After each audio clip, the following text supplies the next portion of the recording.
questions, just know that we host tours all the time. That is the best thing to do. We share all the materials you're going to see, from the bins we use to the signs to the stickers. We are here to help. Michelle and I are volunteers, but we just want to see every town get this program started. So I'm going to talk about food scrap recycling right now, and I'm going to start with, how does this program work for a resident? And I'm really going to walk you through what it looks like from a resident starting this at home through the whole operations to when it gets brought to a compost facility, which Anthony will talk about more detail in a little bit later. So how does this program work? Well, this is a recycling program, just like somebody recycles paper or bottles and cans at home. And that's why we call it food scrap recycling rather than composting. This is a program that the homeowner may want to know a lot about composting, or they may not want to know anything about it. They just want to know it's beneficial to do something with my food scraps. So what happens is the municipality buys these starter kits to then sell to homeowners. And the reason that's important is that you want to make sure somebody has a good bin. Somebody has a bin at a reasonable price, that somebody doesn't have to go on the internet looking for what to use. So Michelle and I tested pretty much every bin, every pail, every compostable bag that was out there for quite some time. And everything that you're seeing now is basically version 5 or 6, because we've been doing this for about 5 or 6 years. And the picture you see is our starter kit. So you see a small beige pail that goes on a homeowner's kitchen counter or under their sink. And in the middle there are compostable bags. So those are BPI certified compostable bags. They look like plastic, they feel like plastic, but they are made out of corn. And you line your pail with these compostable bags and you put your food scraps in it. And that's it. So for a resident, if that's all they want to know, that's perfect. That's all they need to know. They just need to know it's literally every type of food scrap. So a lot of you on the call probably backyard compost. I backyard compost. I support backyard compost and I love it. I hope everybody does it. But most people are limited what they're going to put in there. We also are in the Northeast. Our bins freeze in the winter, or it's cold out, or it's snowing out. In this program, it's literally all food. So it's fruit and vegetables like a backyard bin, but it's also meat, the bones, poultry or fish. You can put in bread, rice, pasta, cooked food, expired food, food that your kid throws on the floor. You could put in expired pet food, no pet waste, but pet food is okay. You can put in pistachio shells. You can put in literally anything. You can also put in certain items that can't be recycled, but are from nature. So you could put in napkins or paper towels. You could put in cut flowers. You could put in bamboo chopsticks or a popsicle stick. It's literally anything from nature. Now, that small pail, depending on how many people in your household, might last for a day. It might last for a few days. You can absolutely keep your food in there for a few days. There's no smell. There's no odor. But when it fills up, you're going to want somewhere to store it. So that's that larger green bin. And that holds about 4 to 5 of the small bags from your countertop pail. And that's what you'll use. Most people leave in a mudroom, in their garage, and they'll fill that up and they'll take that to a drop-off site. So this is our happy customer here collecting food scraps. And then we have a drop-off site. So our drop-off site is at our transfer station, where we have lots of other recycling going on.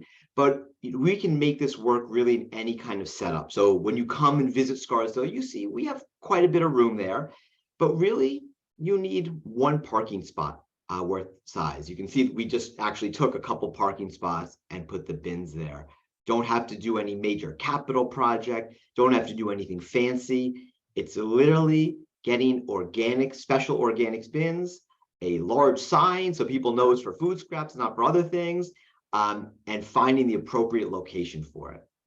So how does this work now from the operational side for your DPW or your parks department or whatever department is going to be managing this? Well, we wanted to make it really easy for them as well, and really clean and really neat. So we use special organics bins. What does that mean? Well, aside from being bright green, they have thicker walls. They are fully sealed. So if you ever spent time looking at trash bins, you'll notice sometimes where the tip bar is, that metal bar in the front, just goes right through the sides and there's little gaps there. Well, when you're dealing with a lot of food waste that can have water in it, you don't really want to have any gaps. So these are fully sealed.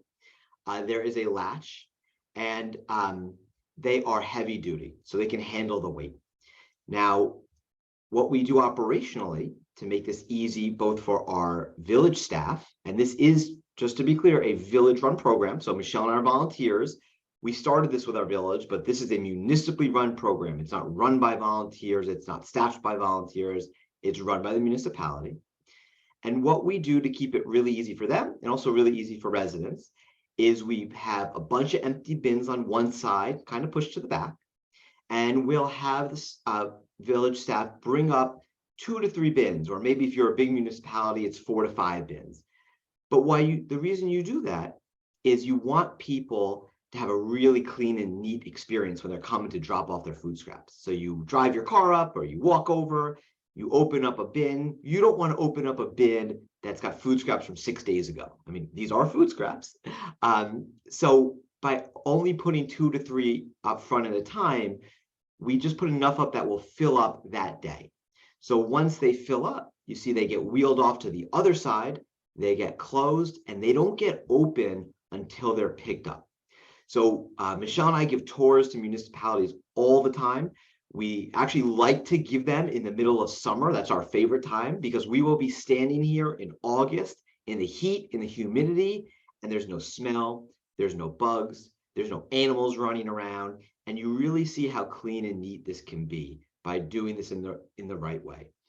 You can see we don't have anything fancy here. We have a big sign in the back. We're happy to share that with folks. It's about 5 feet wide. The other reason we did it this way was we wanted to make sure there was no major capital costs, and I'll talk about the costs in a little bit. We wanted to make sure if you put it somewhere and then you realize maybe there's a better spot somewhere else 6 months into the program, it's easy to move. You're just moving a bunch of bins and a sign. There's no big operational lift here. So, sorry, let me go back for 1 second. So the resident has come, they've dropped off their food scraps, and they've just driven away. For them, it's just like paper recycling. They don't need to necessarily know where the food scraps go. We do like to tell people, and I'll talk about that in a minute. But that's why this is like a recycling program. If people just want to do the right thing, we want to make it really easy for them to do the right thing. They can come, drop off their food scraps, and be on their way. From the village side, we don't staff this. We don't have somebody managing this all day. They put some bins up in the front. They check it ideally once a day. If the bins are full, they move them to the back, but we know how many bins fill up each day. And then they wheel some new bins up to the front. And then on pickup day, they get emptied, just like anything else will get emptied. In terms of contamination, we deal with that more on the front end when we do outreach, and I'll get to that in a couple minutes. So just briefly on the financials. So how does this look? We're actually putting the financials up here pre-Westchester getting involved. So I know Melissa's going to talk about the Westchester program, but not every county has their county with a food scrap program. So this is what it looked like before Westchester County was involved. So it's probably more applicable to your municipalities. So there's 3 types of expenses. There's your startup or one-time expenses. And that's really buying those organics bins and buying that sign. And that's it. Maybe a little site prep you do in-house. And the reason that's important is that this is not a $50,000 capital outlay or $100,000. This is about $2,500 to $3,000. The second piece is your annual operating expenses. So that's mainly the pickup and the hauling. It will depend for each municipality a little bit, but again, it's not going to be a major expense for a program that's open to everyone in your municipality. We do line these large bins at the drop-off site just in case somebody chooses not to use a compostable bag. I would say 99% of our participants use compostable bags. We don't make it mandatory if you don't want to use one, but almost everybody does. So your annual expenses are somewhere probably around $7,000, $8,000. And then the last piece is what we call reimbursed outlays. So this is money that the municipality will expend upfront, but we'll get back. So these are those starter kits and extra compostable bags. It is very important for a municipality to buy those starter kits. You do not want to send people onto the internet looking for bins. There are a lot of kind of crappy bins. There are a lot of bins that people have a bad experience using. If somebody doesn't want to use our bin, that's totally fine. We have some people that want to use an old yogurt container. That's okay. Somebody wants to use a stainless steel bin. That's okay. But you want to give them something that you've tested, that you know won't have bugs, won't have smells, that will hold up, that isn't messy when you're trying to scrape your plate of food into it. There's a lot of things when we were testing that we saw were really important. Same with the compostable bags. Not all compostable bags are made the same. Some break down faster, some break down slower. You want ones that will hold up in those bins, but will break down at the compost site. So I'm not going to go into this so much because Anthony's here today, but this is what our compost looks like after it's dropped off and eventually made into compost. And I'm just going to talk for a minute about outreach before I hand it to the next speaker. How did we get so many participants doing this? So we have about 5,500 homes. We have about 1,500 participants in Scarsdale. We do have curbside pickup now. I'm not going to talk about that because that would really be a later phase for somebody else. You always start with a drop-off site. But for everybody on this call that's a volunteer, it's going to be you that makes this program successful. The municipality can set it up, they can run it, but they have a lot of things going on their plate. It's the volunteers that are going to do outreach, that are going to sign people up, that are going to explain what this program is, how you do this program, why we do this program. We go to events, we do outreach, we go to the schools, wherever there's people, we just bring kits and we stack them up like this. We don't even need that many. Usually we just bring a little 10 of them and make a pyramid. This year is a big outreach day where we get compost back from the compost facility and we give it away to residents so they can see the full loop, the full way that their food scraps are being used. But I can't stress this part enough. If you don't have the volunteer base that's going to do the outreach, the program will be there, but it won't grow. This is new for a lot of people. They need to know, what is this? What is composting? They want to know that it's not going to be messy. It's not going to smell in their house. And so the outreach is really important. We want to tell people why we're doing this. In Westchester, we burn our trash. Food, it's a lot of water. There's a lot of nutrients in food. We don't get that by burning it, but we do get it by composting it or digesting it if you live in a place where there's an anaerobic digester. So I know I gave a lot. I just want to end with one key theme for Michelle and I, and that is, why are we doing this? We are really doing this to change mindsets, to get people to think about food scraps as a resource, not trash. It only becomes trash when you put those food scraps in your trash bin. If we put it in the right bin, if we, those of us on this call, the municipalities, the volunteers, make it easy for folks, they will do the right thing, but we got to make it easy for them. So we make it easy to collect it, to drop it off. The municipality handles the pickup. We bring it to a great compost site. We give it back to them, and then people can use it and see that full loop. So usually we try to just give an overview on these presentations, because really the most important next step for somebody here, if you're interested in launching one in your municipality, is just to come and see our site. That is by far the best thing. We give tours all the time. We're happy to give it to volunteers. We give it to municipal officials. If somebody from your sanitation or your public works department comes, Scarsdale's head of public works will come as well. He will be there, and they can ask him any questions. So with that, I'm going to pass it off, I think, to Melissa now. And I'm happy to answer any questions in the chat or later on. Yes, Ron, I left you a question about the bags and stuff. I didn't answer those while you were talking, to leave you those for your response.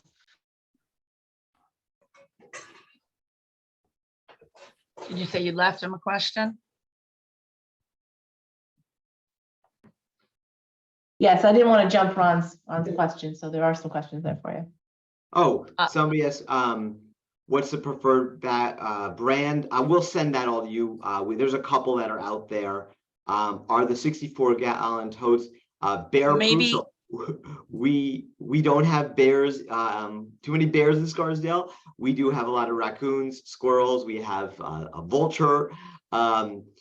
but that they are special organics bins. You can get ones with a lock if you really need one for bears. But the key with them is they're fully sealed, so the smell doesn't come out. That's the key, is that it's two things. It's that there's nowhere for the smell to come out, and you don't want these bins to open and close a lot. So once you close them and you wheel them back, then there's no smell coming out of them.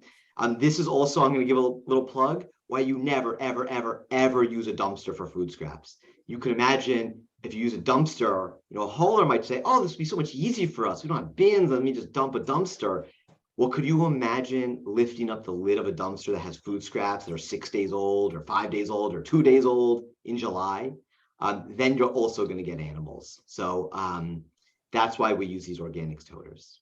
In terms of what company, Olga, we could talk offline because yes, there's different companies in different areas. How about, in the interest of time, if you could answer some of those things in the chat, that would be great. And I really appreciate what you said about the meeting the volunteers to do the outreach to make it successful. Roger is definitely going to put that together and demonstrate that in Warwick. So right now we have Melissa Jean Rotini is the Assistant Commissioner of the county's DEF, Department of Environmental Facilities. Responsibilities include the county's refuse and recycling divisions, compliance concern arising, the wastewater and water division. Since joining the department, Melissa has worked to develop new food scrap programs, including the residential food scrap transportation and disposal, which is a lovely acronym called RFSTAT. And also Alex Jagiello is also going to talk about that specifically. He oversees that. And he has been with, he was saying how he's going to tell us about that, so I'll let that go. He facilitates educational tours for municipalities, residents, and students, educating participants about the art, science, and benefits of composting. I love that. Alex has 8 years experience managing food waste compost facilities and is a certified compost operations manager with the U.S. Composting Council. So thank you both. Please take it away. Oh, thank you very much for having us, Kate. We really appreciate you organizing this for everyone. So we're going to give you a quick overview of some of our programs over in Westchester. Let me tell you first a little bit about the county.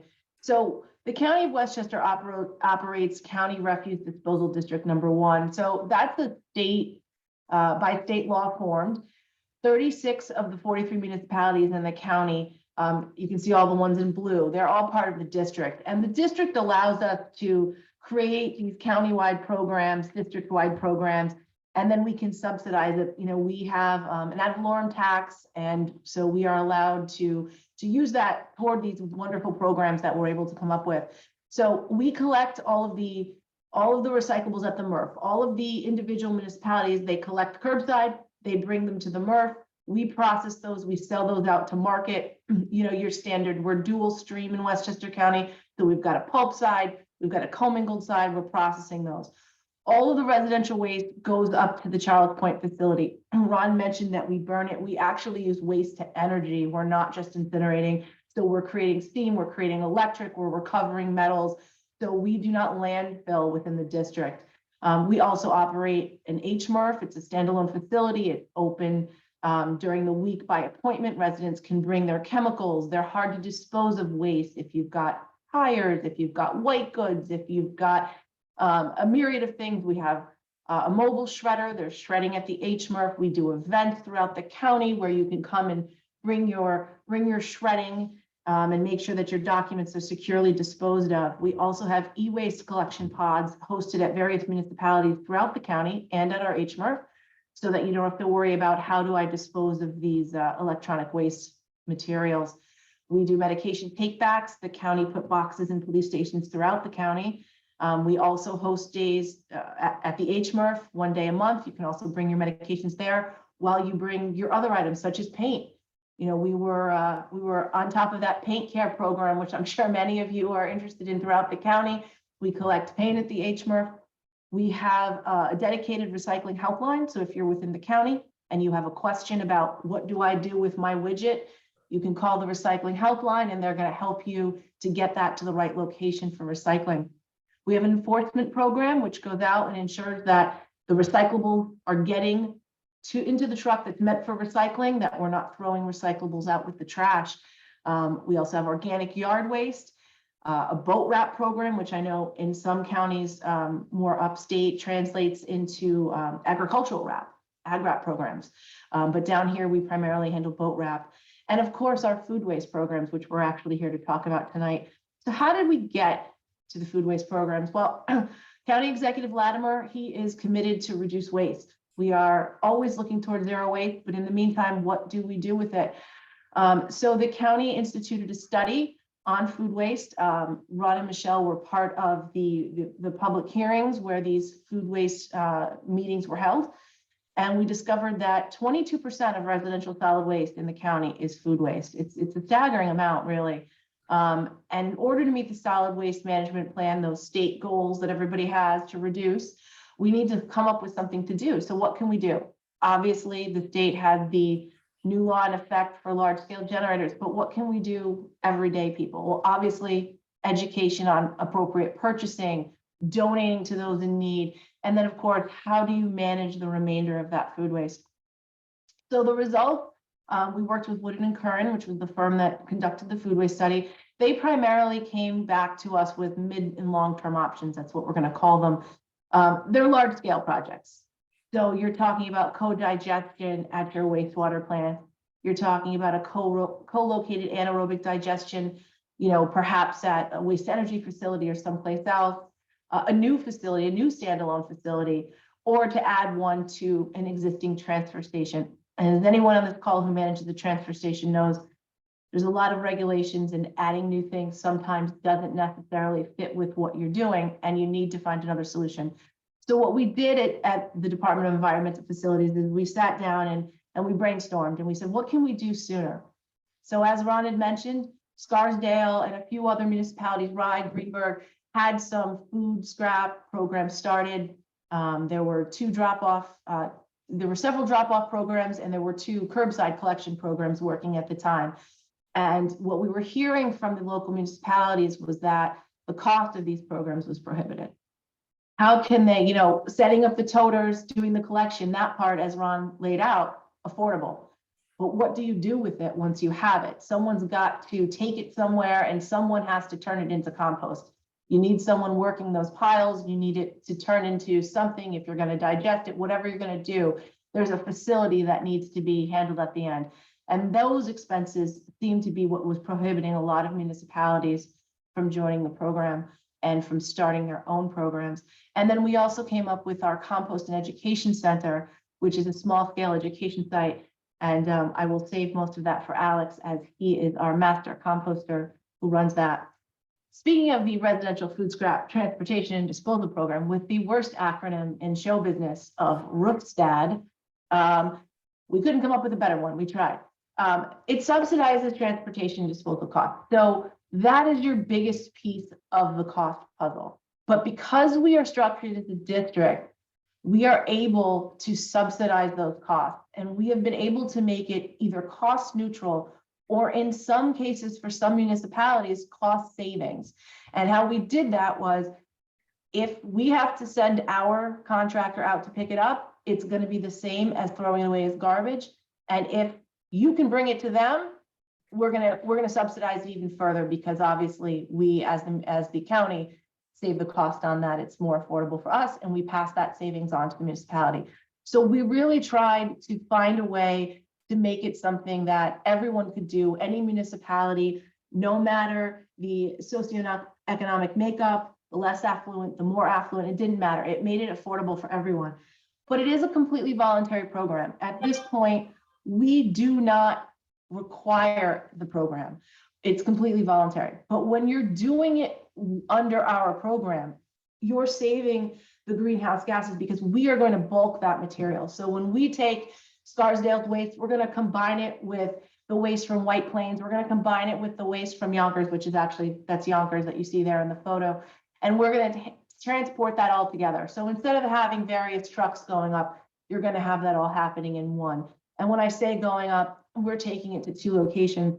We're currently working with Ulster County. They have a wonderful facility, and with Sustainable Materials Management, who you'll hear from later, to process these items. when we started, before Roofstad rolled out, there were 12, I believe, municipalities that had active food scrap drop-off programs.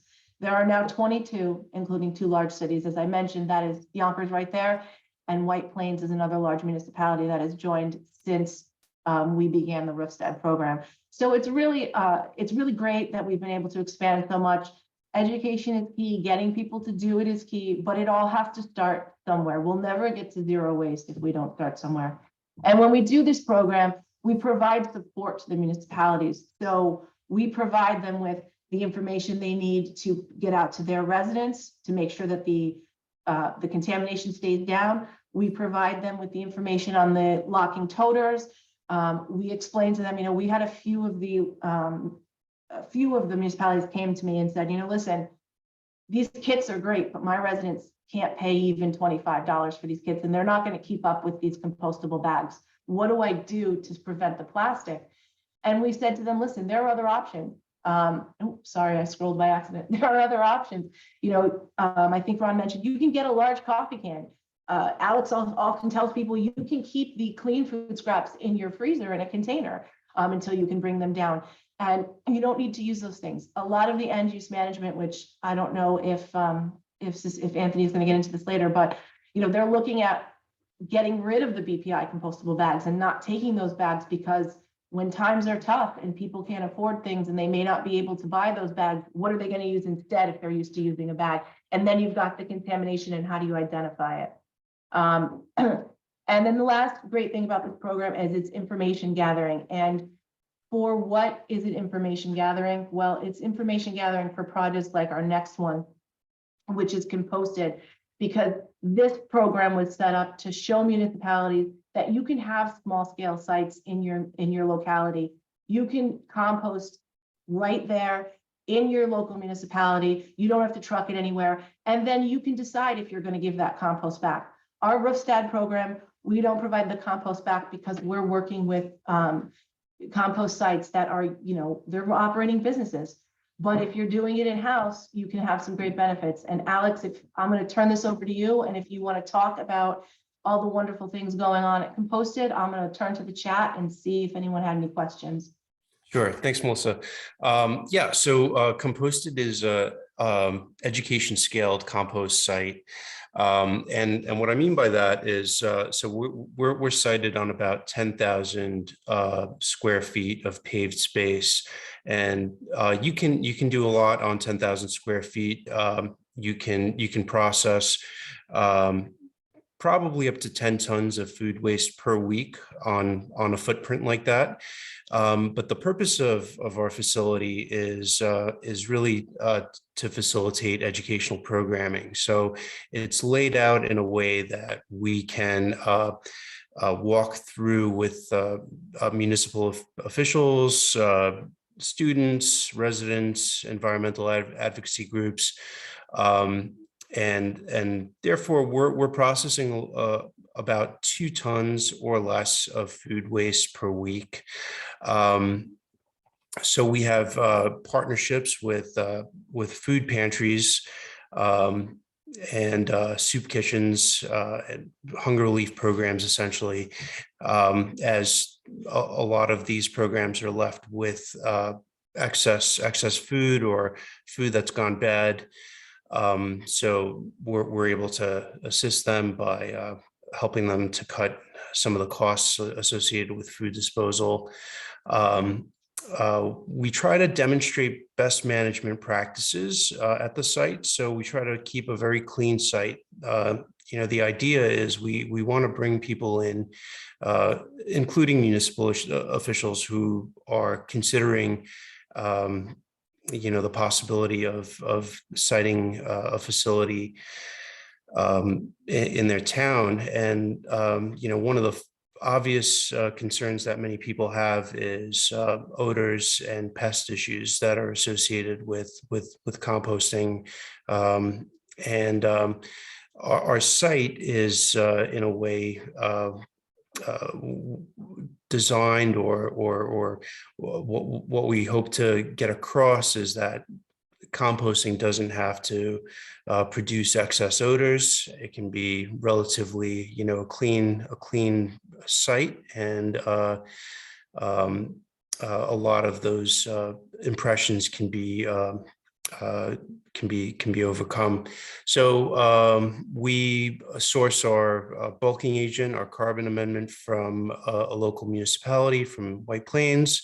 That municipality, that carbon amendment varies from week to week, or I'm sorry, from season to season. So in the warmer seasons, we use ground yard waste. In the colder months, we use leaves.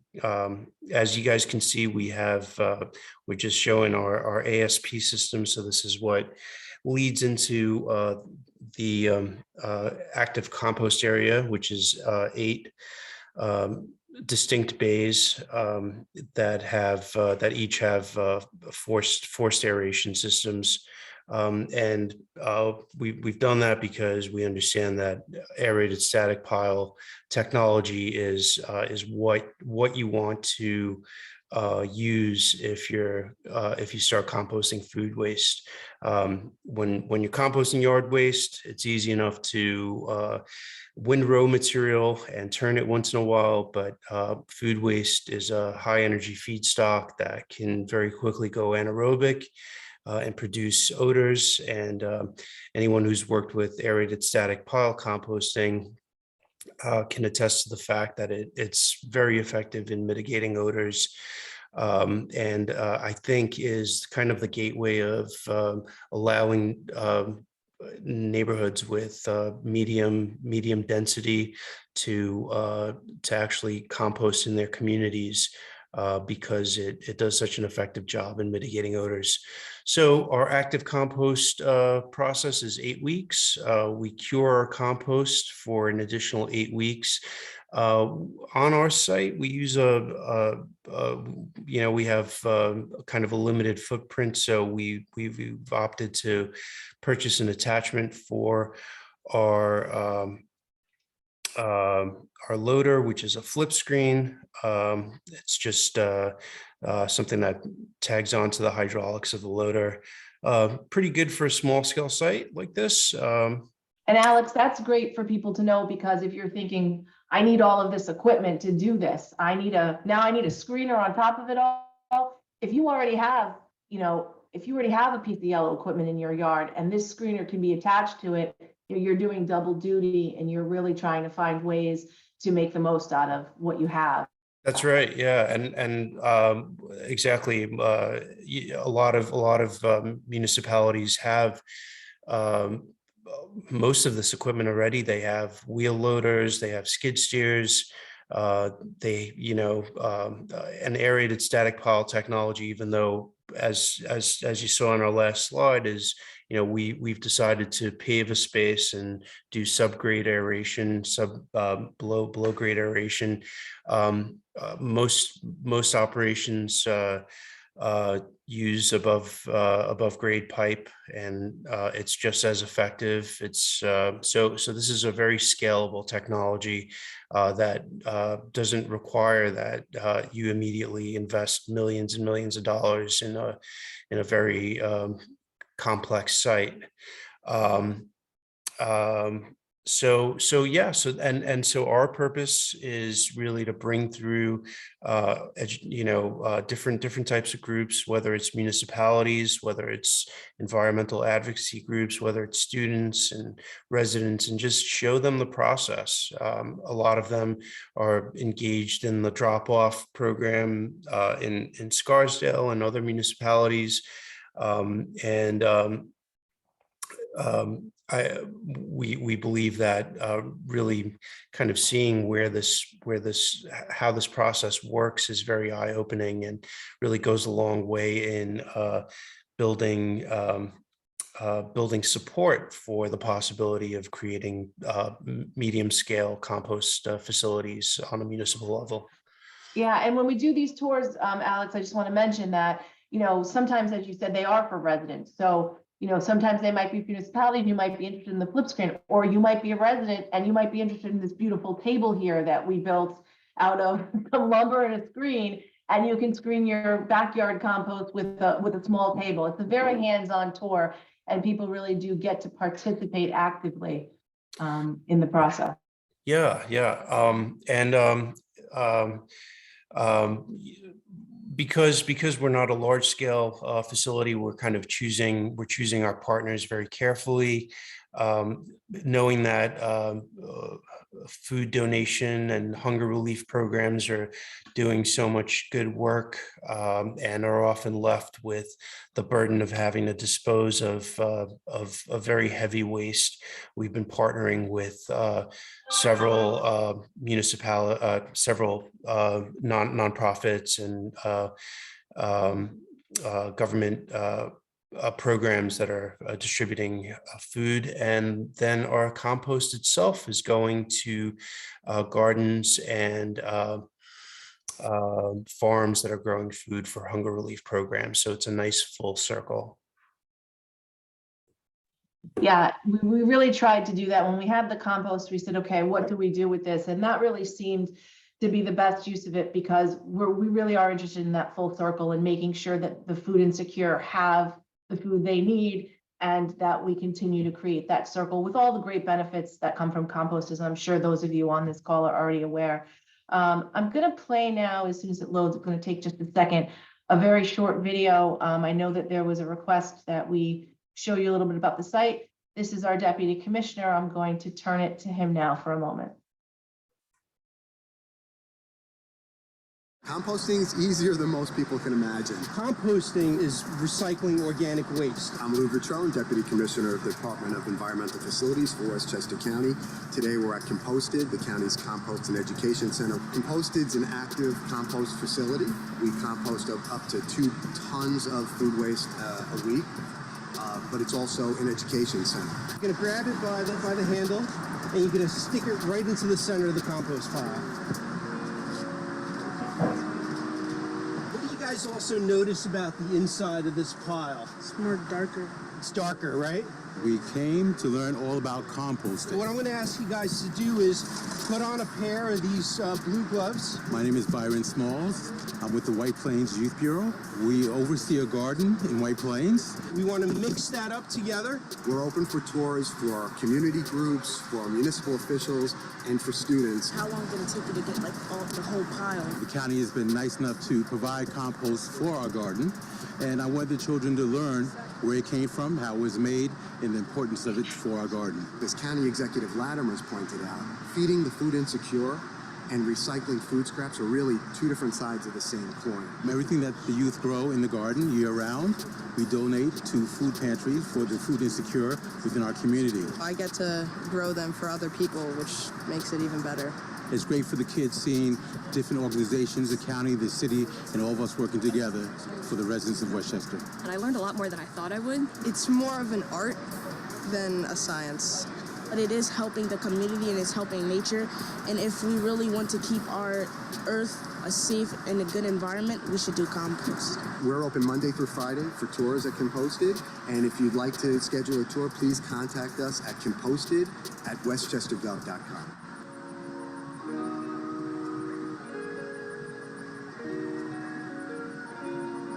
So I'm going to stop it there because I know that we are tight on time. But yes, anyone who's interested in seeing the site, please email us at composted@westchestergov.com and we can set you up with tours. We take tours from all over the state, anyone who's interested in seeing it. So this is a little overview, just challenges and goals that I think will interest the people on the call that are trying to start these programs. As you can see, we use a very nice block. We have some nice greenery. This is meant to be a showpiece site. That is the intent. It can be done with plain blocks. They don't need to be, quite laid out the way they are. As Alex mentioned, you don't need to have the underground system. And when you come down to the site, Alex has run facilities that I've seen him do it with a handheld blower and make beautiful compost. So he really shows every which way to do it. The biggest thing that you're going to find as your issues might be NIMBY. I think everybody in government is, has that issue. People think that there's a problem. They don't want it. They're worried about vectors. They're worried about odors. And that's why the tour is great and why the site is great, because you can come down and really see that that's not an issue. And again, you know, these things can be done in different ways. We don't have the ability to do an internal bid, but a lot of DPWs can just build it themselves, frankly. They don't have to go through the processes that we as the county had to go through. So I know that we are tight on time, so I will say if you have questions, please either email me. I put my email address in the chat box, and we can help you out at any point. And I will now stop talking and turn it over to Roger Moss. Anthony. Yes, thank you so much. Anthony, if you want to share your screen, that would be great. I'm going to introduce you to Stay on Time. He's the founder and president, Anthony Carbone, of Sustainable Materials Management. It's the first commercial composting facility approved in Westchester County. He is also the general manager of CRP Sanitation, his family's private hauling company. He has over 25 years experience in the trash and recycling business, and his family has been in the trash recycling hauling business in the New York metro area for over 100 years. I hail from a small business, so I find that very impressive. So Anthony, please take it away. Okay. All right. Well, thank you guys for having me. Good evening. My name is Anthony Carbone. I'm the president of Sustainable Materials Management. We are Westchester County's first registered food scrap recycling facility. Tonight, I'm going to be speaking a little bit about food scrap recycling in the private sector and how we entered the market. So first, how did we get started? We were a private your typical private trash and recycling hauler for over 40 years. And then back in 2014, we were contacted by a company that managed zero waste events. That's all they did was manage zero waste events. That was their business, and they were hired to run a zero waste event in Peekskill, New York, and it was going to be zero waste. And they wanted us to haul all the compostables up to Kingston to the Ulster County facility. So at the time, we didn't know anything about zero waste, composting, food scraps. It was foreign to us. You know, funny as it may seem, but that's where we were back in, 8 years ago. So I called up to Ulster County, figured let me educate myself a little bit, called up to Ulster County and arranged to take a tour and toured their facility. And they put me in contact with another gentleman who's got a facility up in Syracuse, the Onondaga County Resource Recovery Agency. So I toured both of those facilities. I set up the account for us to dispose of our food scraps for this event. And okay, we're ready to go. So the first event we hauled for was the Hudson Hop and Harvest Festival in Peekskill, New York. 10,000 attendees. It was a 10-hour event, 40 food truck vendors, beer trucks, beer tents. The company Zero to Go was tasked with requiring all the vendors to use compostable products. This was a zero waste event. So every vendor had to buy all their products from, there was a designated purchasing person who made sure that all the vendors had compostable serveware cups. You could see one of the photos, the two girls are drinking beer, the Eco Products cups. The photo on the right is they were, driving around with these electric bicycles, moving all the compostable bags to a dumpster that we had provided.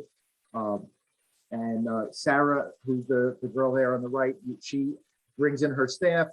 They pulled out all the waste containers out of the entire park, and they set up their own waste stations where her staff would man the compostable bin, the trash bin, and the recycling bin, and educate everybody on what they're doing, what's compostable, why composting.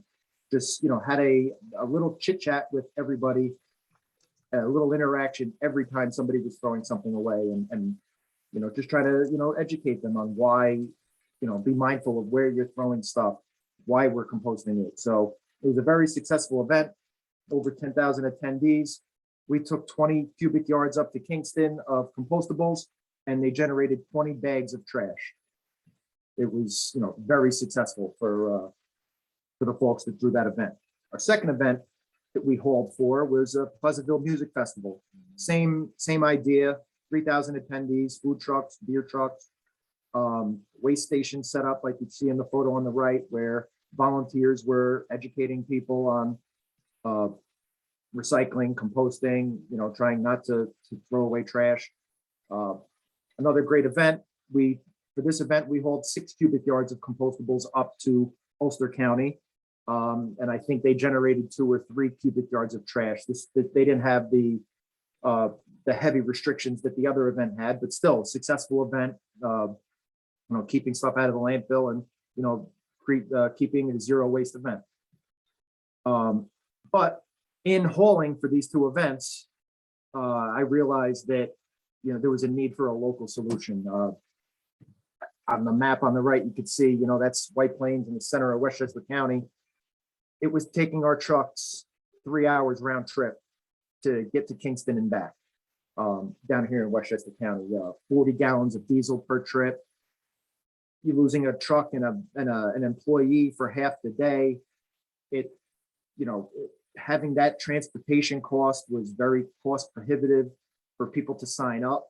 If we were going to enter this market of, providing food scrap recycling to our customer base, how are you going to do that if you don't have a local facility?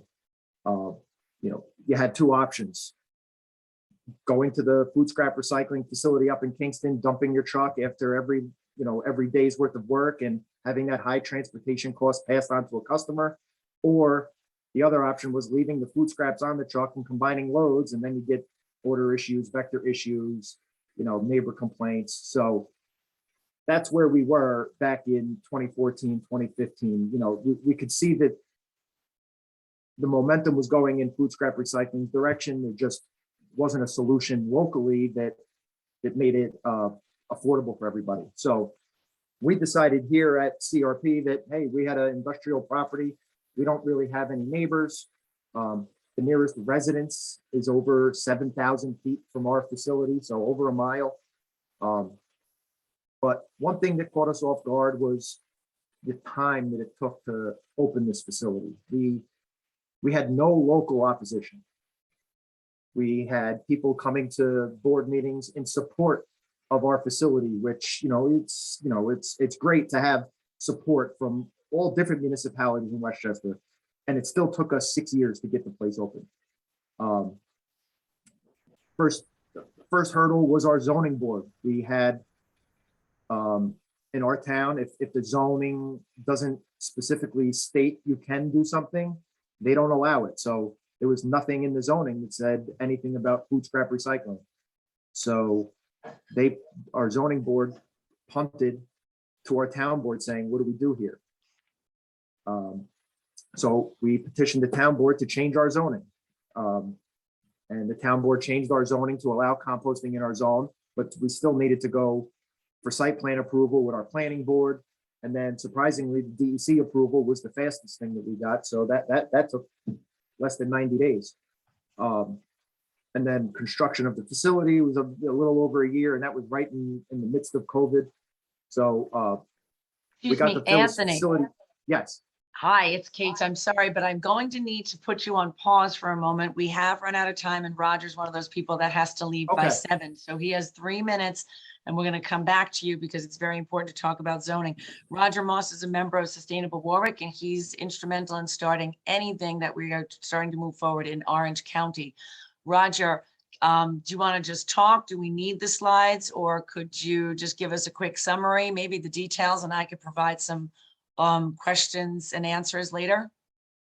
Yeah, no, there isn't any time. Let me just give a brief summary. Hello to everybody. We're in a little bit of a different position. Thank you for the information that you presented tonight. It's extremely interesting and valuable to us. We're in a different position. We're a group of volunteers. We have no municipal support at all for the, I'm sorry, I shouldn't say that. We have no material municipal support for our food scraps program. We began it on September 4th of this year at a farmer's market, and we intend to continue for the rest of the year at the farmer's market, hopefully expanding to more farmer's markets next year. It's entirely volunteer driven, including the farmer and the farmer helper who's going to turn the pile manually for this first 4-month pilot program. So we would aspire to having the kind of support that we've heard about tonight in Westchester. but we do not have that at this point. The likelihood is that we will have an extremely successful pilot program run by volunteers this year, present this to the town of Warwick, and see whether we can interest the town of Warwick in doing some of the municipal initiatives that we've heard about tonight. And with your assistance, I'll contact you individually if you don't mind. With your assistance, we may be able to show that food waste or food scrap programs can be extremely successful when they are run with knowledge, with some volunteers, but with material municipal support. Yeah, it's 6:59. You got a few more seconds. I'm sorry about this, Roger. Go ahead. I'll take any questions or any comments that anybody wants to make, but that's as much as I can really get in. I apologize. I should have flipped the last speakers. And Chad is on the call. He's Robert Rogers' counterpart in Greenwood Lake. We can answer some questions or even talk about a little bit more of what they're doing. Or Roger, do you want to talk till you leave, or are you just going to go off now that I don't see any questions? What I think I'm going to ask is the Orange County folks on the phone is to consider reaching out to Roger. You may want to put your email in the chat. Chad, you as well from Greenwood Lake, and you have mine in the chat. If anyone is interested in doing anything in their home municipality, the three of us, as well as recycling coordinator Ermin from Orange County, is willing to help you. But Roger and Chad have finally worked to get this off the ground. Most recently, we started back in 2019 doing it at the Goshen Farmers Market. We were even taking the food before we composted it. And I think we displaced 7 tons of food, and we put that towards the food pantry, working with the Orange County Department of Aging. Then COVID came, rained on that party to continue that. Our farmers market wouldn't allow us. We did some compost education in some subsequent summers, but never really any collection. Some food lessons to say, how do you use the whole part of the plant or the root vegetables, etc. Some cooking demonstrations, canning demonstrations, but that's about it. It takes money, as Roger said. This year, he's still here. You could be talking, Roger, and not me, but interrupt me. They got together and they have a local farmer, and that's really what it comes down to, is someone who's going to receive the compost. We tried that for years. We couldn't get anyone. And it's back to what Ron said before. You need to have the volunteers to do this. And Roger finally found some folks. Chad stepped up. He's really doing most of it in Greenwood Lake, but he has a garden, so he has a place for it once it gets composted. The county has helped him out with some signage, but otherwise these guys are doing it all. They're at the markets in Greenwood Lake and Warwick. The market managers have been very welcoming. Roger, you're still here. Do you want to fill in? No, I'm sorry. I'm going to sign off. Thank you to everyone who was on tonight. It was very, very helpful. Yes, and we can follow up with a tour in November, hopefully. Thank you, Roger. So maybe Chad, if you want to say something, I think that's the extent of compost in Orange County. We have Olga from town of Highlands on, and they've been selling composters for backyard composting. We've done a lot of sales, the county, county-wide with that at, wholesale prices. So there's been some interest in that, but like some folks said, and Roger just said, we need the support of government. And, that's our takeaway. My takeaway certainly is to work with the recycling coordinator to say, how do we get that? But we need loud people to demand it. And I bet you Ron and Michelle knew about that back in the beginning. You go there and they laugh at you, but until a few people come, then they take you seriously. So that is what we need. Let's go back, please, to Anthony. He was telling us how maybe he wasn't getting laughed at, but he had to probably work very hard at getting town board to change the zoning to move this needle. So basically our zoning board, there was nothing that said we couldn't do it. Like, the town had composted in town previously, a leaf composting operation, but there was nothing on the books that said anything about food scrap recycling, and nobody really wanted to stick their neck out for us to say, hey, okay, you can do it. You know, they punted to the town board, and I sat in the meeting with the town board, and they came up with some ideas because we are zoned in an industrial zone. But they didn't want to, there's another industrial zone in the town that's somewhat closer to a residential area. So what they did was, we were both zoned M1. What they did was they made our zone M1A. And the only difference between M1 and M1A, the light industrial zone, was in M1A, you were allowed to do food scrap composting. That was the only change. So they did that, which, you know, we were very grateful for, because without that, we were dead in the water. But they did that, they changed it. Then we went to planning board, and there was 3 or 4 public hearings, and you know, with no local opposition, we had one gentleman that showed up that, you know, he just happened to be there on a subdivision that he was in opposition to, and he got up and he said, well, how do we know that they're not going to be barging up all the food scraps from Manhattan to, you know, to this facility, and Cortland Manor is going to become the dumping ground for all of New York City's food. And, you know, we got up and we showed them our plans, and, you know, our limits with the DEC, and it amounted to 1 truckload a day, you know, is what we're permitted to take, which is fine for, you know, for now. But, you know, 1 big garbage truck load a day, it is basically. But, you know, it fits our needs, and, you know, we invited the guy down to come take a tour and had a conversation with him, and he was an opponent at first, and then he, at the end of the public hearing process, he said, I met those folks and I spoke to them, and I actually now agree, and I think it's something good for the town. So, you know, we turned it around. We got the facility built. And, you know, the first question, you know, as a business owner is, you know, all right, we're gonna build this facility. There's no other facility around. Either we're gonna be the lucky one that, you know, has the market cornered, or nobody's gonna show up, and, you know, we're gonna have a little egg on our face. So, what's his name?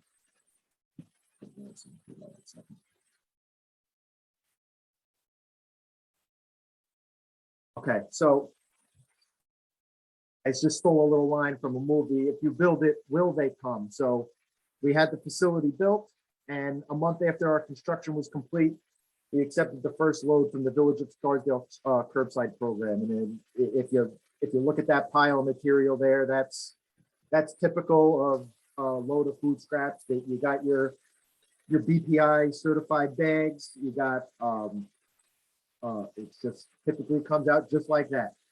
We don't require bags. We're very flexible with how we accept the material. You can just bring it to us loose. You can bring it to us bagged. It can come in a garbage truck. It can come in a dump trailer. You know, we try and be flexible to however you want to get us the material, we will take it. So a month after we opened, we took the first load from Scarsdale's municipal program. And then 6 months after we opened up, we took the first load from the Westchester County municipal program with all the combined loads from the Westchester County program. So you can see there's a dump trailer on that top picture dumping the food scraps, and there's a roll-off container dumping the food scraps in the bottom picture. So, you know, we'll take the material any way you can get it to us. On the bottom picture, you can see that it's not as green or bag heavy, because that's more of it. That's more of a commercial load where you got restaurants, breweries, all the commercial establishments that they may not use the bag. They may not use the bag. They may just be throwing the stuff out loose into their total. So that's the way the material comes in. We're able to compost it just fine.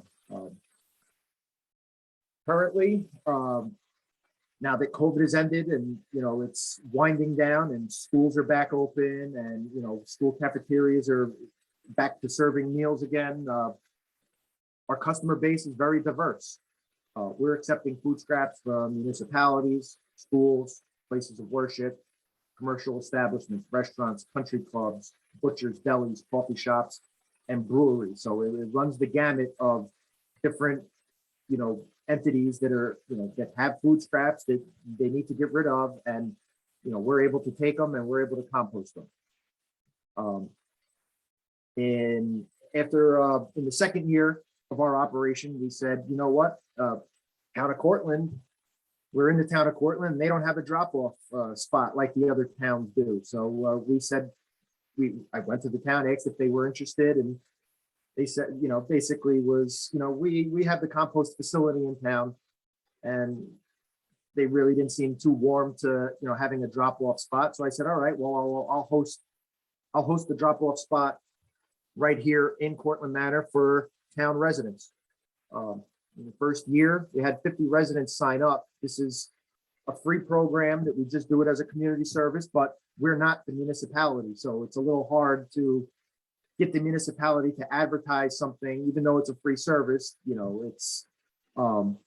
but we had 50 residents sign up for our program in the first year.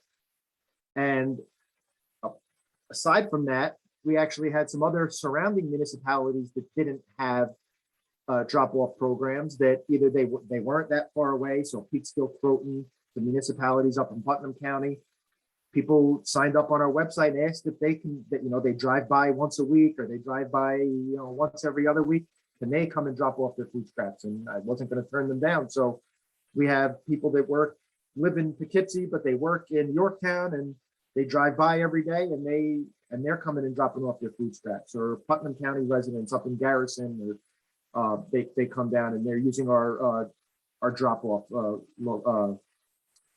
spot. So we're very happy about that. We want to make it easy for people to bring up their food scraps. So after our first full year of operation, we only hit about 15% of our permit, which I thought was good.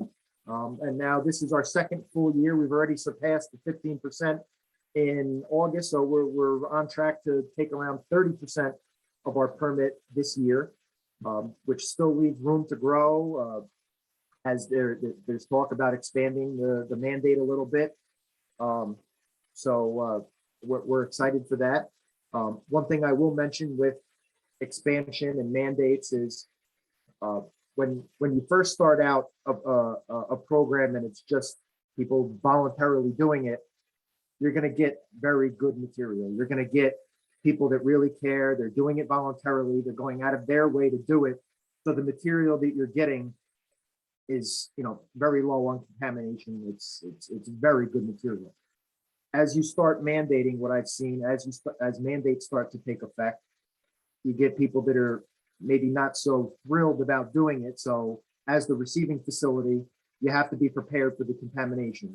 If people don't really have their heart in it and they're doing it because they're mandated to do it, there's going to be some contamination that you have to deal with. So that's we're prepared to deal with that, but it is part of the deal that you have to be ready, as we go from voluntarily composting to mandated composting. There is that shift in the quality of the food scraps that come in.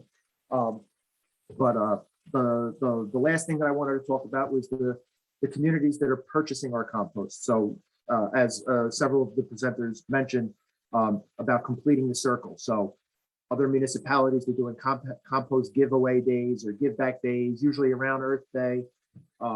And last year we sold back our finished compost to 14 different municipalities. So those municipalities that were doing the composting, the residents were participating in the program, and they were giving back compost in those municipalities. So the material that was being used and discarded in those communities, they were getting compost back to put back in either the residents' gardens or on town ball fields or town plantings on Main Street where they're planting trees or whatever. So we've been getting a lot of use out of our compost. The first 2 years we've sold out of our compost, so we're very happy about that. That's the end of what I have, and if there's any questions, I'm always available.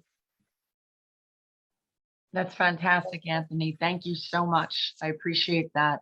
I'm going to go backwards then and say those bags are beautiful. How much do they cost? How much do they cost to have the print on it? Do you accept them back? I imagine you're not putting plastic lining in there, so they could be compostable, but is there a deposit on there? Can you reuse them? What can we do about that? So I did a lot of trial and error. I got the bags. They're 1 cubic foot. That's like typically what you would see at Home Depot. So I wanted to kind of, have the size be similar to what you could get at Home Depot. I got the bags. I think they're burlap bags. Obviously, they're $3 on Uline. It's like a supplier of all different things, for businesses. It's like a catalog type company. There were $3 for the burlap bag, and it cost me $1 to get the. It cost me $1 to get the logo and the compost and all that, like screen printed on there at like a t-shirt, maker. So I'm in the bags for $4. I sell the bags for $15, and if you bring me back the bag, I refill it for $10. So to encourage reuse, and the bags that last year I think we sold a little over 200 bags of compost. I sold them to nurseries. I sold them just to regular homeowners, and people like the look. And the bag will compost. The bag will compost. It is burlap, so it will compost after at the end of its life. You can compost the bag. So I felt like that was a good little marketing tool, instead of supplying a plastic bag with the compost. It's a fantastic marketing tool. I love it. What's the poundage that you can put in there? So it takes a cubic foot, and roughly a cubic foot is 35 pounds roughly of compost. Okay, so most people aren't really carrying that and moving away with it. It's harder to transport that. Well, it is what it is. Okay. Yep. So when we put them in, I'll usually load people's trunks and whatnot, but it has a drawstring at the top. It has a like a twine kind of drawstring at the top, and it just sits differently in your car. But if you're buying a bag compost, you don't really need that many. I mean, we also deliver it in bulk. Where you don't need a bag, but we'll just deliver it, by the cubic yard. But if you want the small amount, you need to put this in the trunk of your car, on the floor, and right. They've been very well received. Great. And you had mentioned the Give Back Day, as well as, I believe, Alex, who had to go now. You also had mentioned that you do it in county property. Is this giving back really? Do you know if the other programs also, maybe Ron, you could weigh in on this. Do we know if it is given for free? And I don't know if it really matters that much. I'm just curious, because folks will say, well, what are you going to do with it? What's in it for me?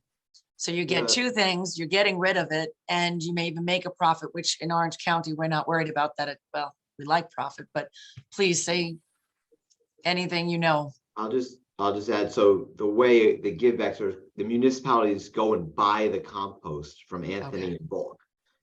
And then the municipalities are giving it back to residents. So we don't get it in these, I love these burlap bags, but we don't need them in the bags. We get it, we send a giant dump truck where Anthony can deliver it to you. We have a giant pile, and residents can come and shovel it, usually into their food scrap bin that they use. Again, it's not for them to take yards of compost. It's really about the education and seeing the finished compost, and using a little bit in a garden bed, in a planting bed, in a potted plant, etc. But it's we've been doing Compost Give Back Day since the inception, and we get hundreds of residents that come in. They're just so happy to see what happens to their food scraps and really see the tangible end of it. Right. The other thing you said, Anthony, there's always that one attendee in the audience. Trust me, been around a while, been to a lot of meetings, and I knew exactly where you're going with that. So it's great that you brought him around, because that's always the good glass half full story. However, is there opposition to future expansion? You said that you're limited to, I think, 1 truckload a day. you know, on weekends, that could be tough if you have festivals in every direction like we do at this time of year. You worked through him, you convinced him, are there any other problems?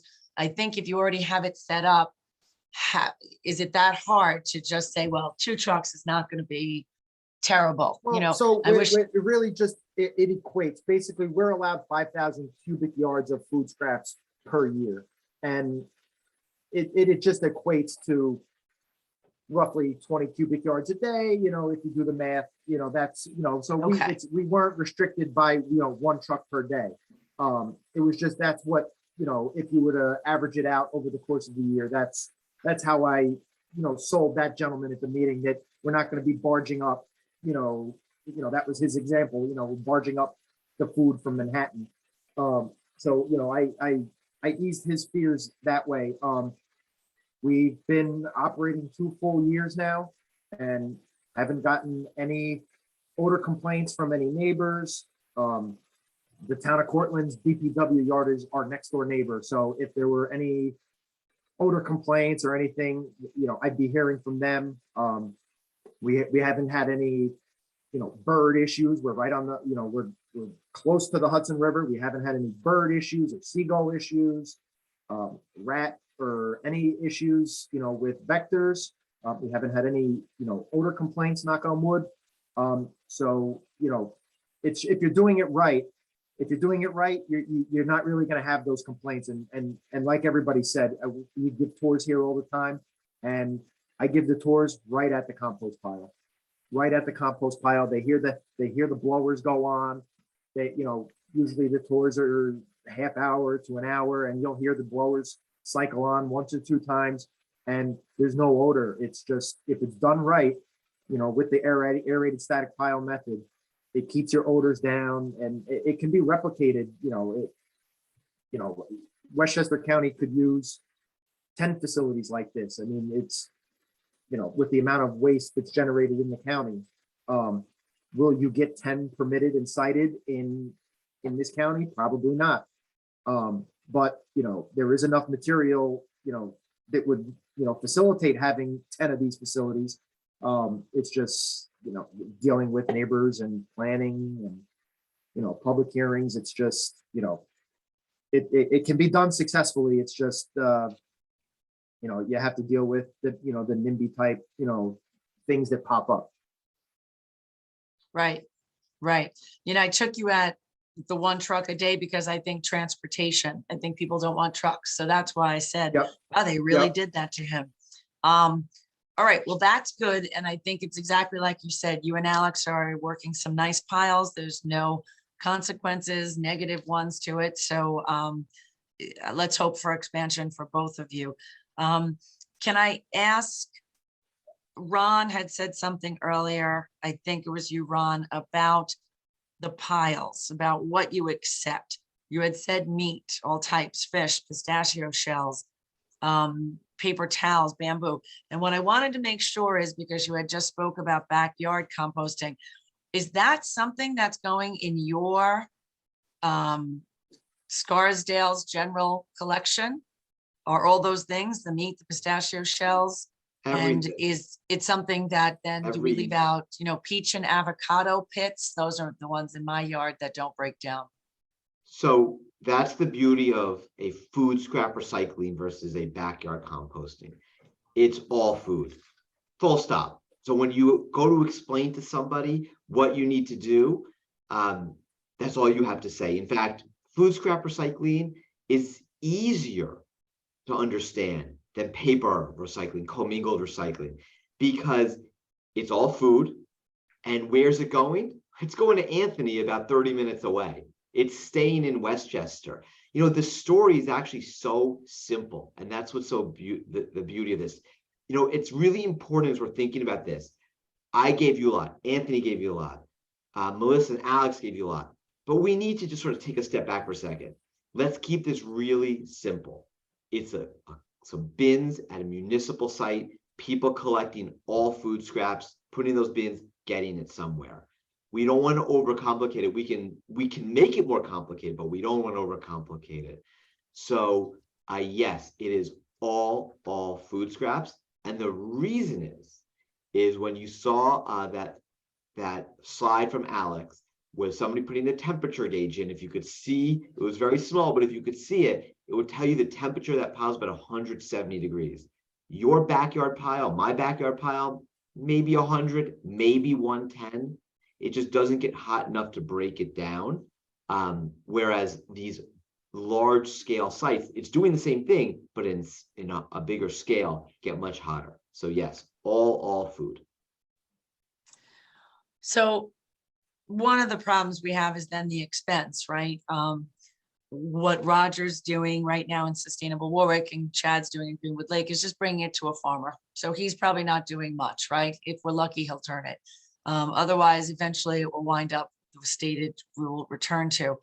For my needs in Orange County, what I have promoted with maybe some folks on the call still is really a lot of DPWs starting pilot projects. And really it is a pile because you're not getting a lot of buy-in from these folks. They're overworked, understaffed, they don't have time. So what I've said to them is, well, you got blacktop, right? Maybe it's not black anymore, but you got material. And if you don't, God bless you, if we can put it on the ground. But really just to practice pilot projects. New York State DEC is looking for municipalities to, somehow surmount this problem.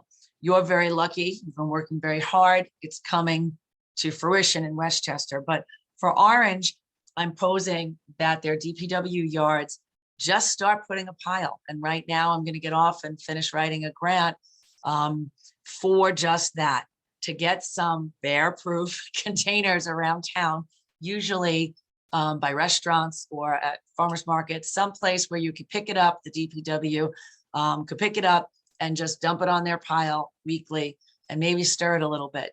So yeah, I'm going to be looking at the avocado, the peach pits, hopefully not meat. I like what you said about it's so easy. It's better than the dual stream recycling because you don't, like you said, it's all food. And that is so much easier than saying, oh no, they put meat in it and it's spoiled with the fish oil, etc. How do you recommend I go forward? Because we got to do more than the farmer. What was that?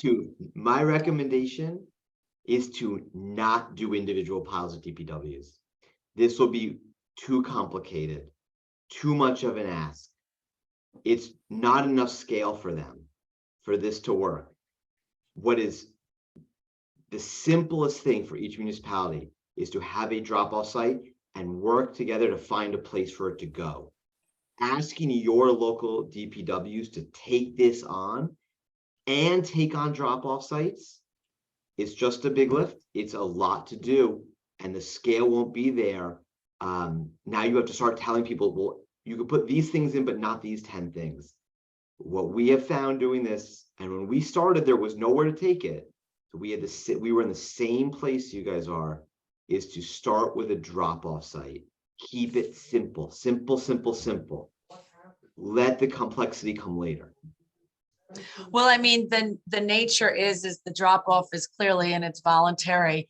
But what I'm saying is that if you do have the drop-off, what do you do afterwards? We don't have an Anthony, and we don't have the same structure as the Westchester County DPW to get it to one of these sites. So for right now, it's climate smart community points. If a municipality says, oh, let me see, I'm interested in this.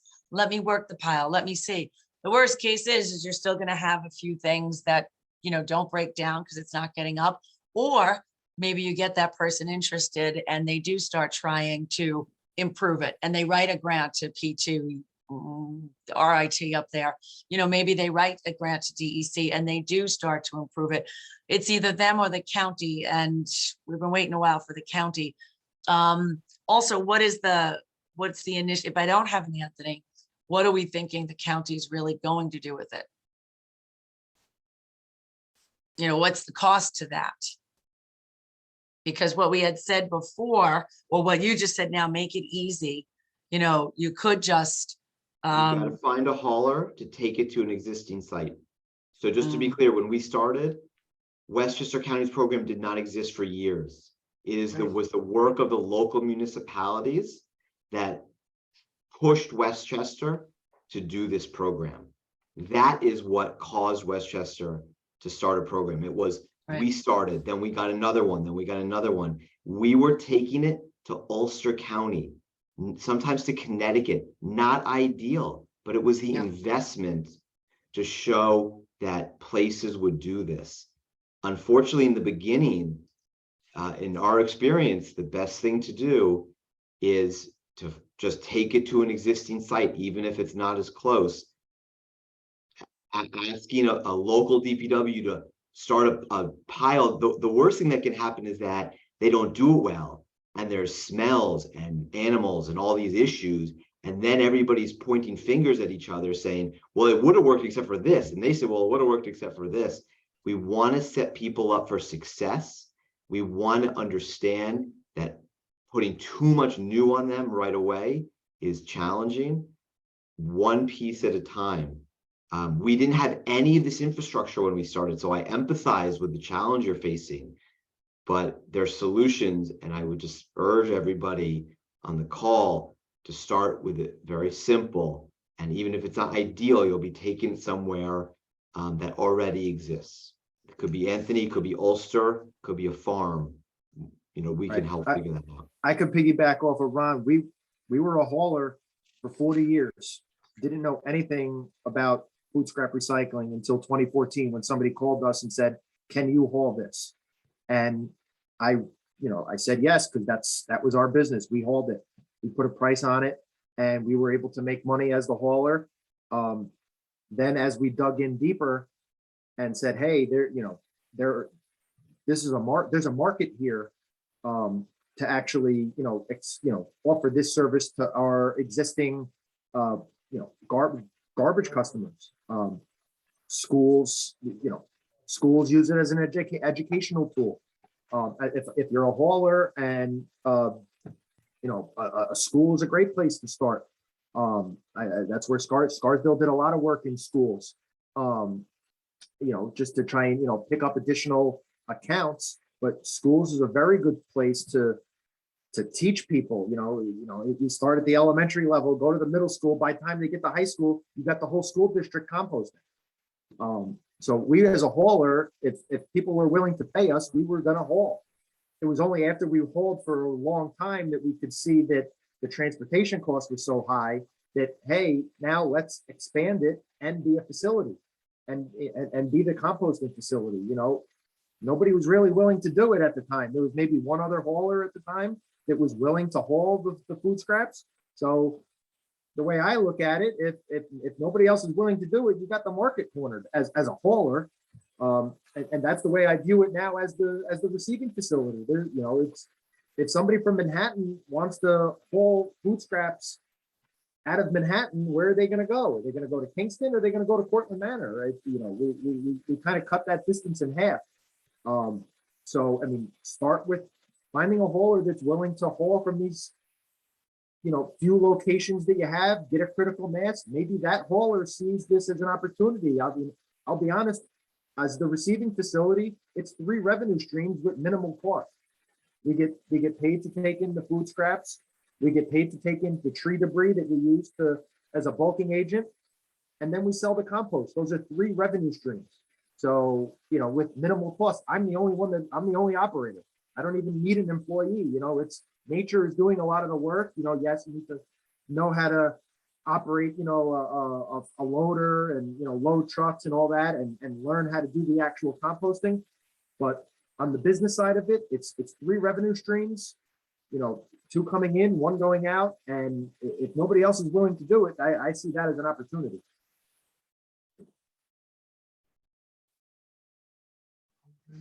Yeah, no, it makes sense. It's unfortunate though, and I don't have any of my Orange County proponents here. The doors just close when they don't have money. They're going to have to raise taxes. You do have the critical mass where we do not have so much. You mentioned we don't have the demand. So we have to do something. And I don't know if it's, some of the municipalities screaming and going, we're trying to handle this. Is that something to say to the county? We've tried this. It doesn't work for the reasons you've said. You need to lean on the county more to have that organized. Yeah, and you know, back to Melissa, I think started it with the structure. We don't have a solid waste district. I suppose we could try and form one, but we have a similar amount of municipalities as Westchester. We are much larger geographically, and you know, we have less priority of where the trash goes and to worry about food scraps and collecting them in Westchester. So we are climbing uphill. Just to So- remind everybody on this call, 20 municipalities in Westchester were doing this before the county set foot in this area. So it wasn't top down. It wasn't that the county came in and said, hey, we need to do this. It's the right thing to do. Right. It was the municipalities doing it. Right. And say, we're going to get it done. And then continually going back to the county saying, you know, this is your role. This is where you can start. But it's very important for everybody on this call to understand what you're hearing today is 6 years later. 20 municipalities were doing exactly what you will face, what you can do without a county structure in place. It can be done, absolutely. Yeah, we need to get the critical mass in each of those 20 municipalities to speak up. So unfortunately, we don't have that, but I'm grateful. If there's no more questions, which I don't think, please tell me if I missed any. I think we answered them, or feel free to come off mic and ask some questions if you want. If anyone would like to say anything before we wrap up. This I'm gonna have will to go pretty soon. So Yes, no, well, let's wrap up then. This will be on our website. I am going to, Ron, I would love you. I don't think you sent me your slides yet. Anthony, you did. Thank you. If you could please send slides, it will be there and we'll live there, and hopefully folks can watch this. But I would like to take you up on a tour. I believe Anthony and Ron, you both offered that. So maybe we'll do that in November, and we'll throw in Alex's as well. Okay, All right. well, there's only a few of us left, so we'll be in touch. Have a great night. Thank you again, all. Thank you. I'd say drive Bye, home everyone. safely, but that's not, you don't have to do that tonight. All right, take care. Yeah. All right, thank you.